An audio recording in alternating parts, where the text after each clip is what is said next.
Hi friends, Sunil മഞ്ചേരിയാണ് നമ്മുടെ അടുത്ത്. ടാബിന്റെ pouch, flip pouch കേട്ടോ. ഇത് എല്ലാ ടാബിന്റെ 7 ഇഞ്ച്, 8 ഇഞ്ച്, 10 ഇഞ്ച് ഇതൊക്കെ ഒറിജിനൽ ക്വാളിറ്റിയിലാണ് വരുന്നത്.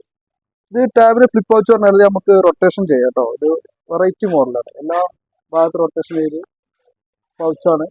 ഇത് പൗച്ചിട്ട് കഴിഞ്ഞാൽ ടാബ് താഴ്ന്നു പൊട്ടാനൊക്കെ സാധ്യതകളൊക്കെ പൊട്ടാതിരിക്കും. അത് സേഫ്റ്റി പ്രൊട്ടക്ഷൻ ആണ്. അതിന്റെ എല്ലാ മോഡലും ഉണ്ട്, എല്ലാ കളറും ഉണ്ട്, എല്ലാ സൈസും ഉണ്ട് കേട്ടോ. ഇത് വലുത്, അതിന്റെ കളർ ഡിഫറൻസ് ഉള്ളതെല്ലാം ഉണ്ട്. ഒക്കെ ഒറിജിനൽ, അത് നല്ല ക്വാളിറ്റി ഉള്ളത് എല്ലാ ടാബിൻ്റെ ഫ്ലിപ്പ് പൗച്ചാണ്. പിന്നെ വേറൊന്ന് പറയുന്നത്, മൊബൈല് ഇപ്പോൾ നമ്മൾ കഴിഞ്ഞ പ്രാവശ്യം ചെയ്തിരുന്നു മൊബൈൽ കുറഞ്ഞ റേറ്റിൽ, സെക്കൻഡ് മൊബൈൽ. അതേ റേറ്റിൽ നമുക്ക് ഫ്രഷ് മൊബൈൽ ഇപ്പോൾ കൊടുക്കാൻ കഴിയും, അതും വാറന്റിയോട് കൂടി. എല്ലാ മോഡലും ഉണ്ടാവും. അപ്പോൾ നമ്മൾ ഫ്രഷ് മൊബൈൽ കുറഞ്ഞ റേറ്റിന് കൊടുക്കുന്ന 1000 റുപ്യൻ്റെ താഴെ ഉള്ളൂ. അപ്പോൾ അറിയിക്കുക, ആവശ്യക്കാർ മഞ്ചേരി IMS മൊബൈൽ കോൺടാക്ട് ചെയ്യുക. എല്ലാ മോഡലും മൊബൈലിനും, പിന്നെ അത് മൊബൈലിൻ്റെ A to Z എല്ലാ സാധനവും നമ്മൾ അറിയിച്ചു കഴിഞ്ഞാൽ ഏത് സാധനം നിങ്ങൾക്ക് തരാൻ കഴിയുന്ന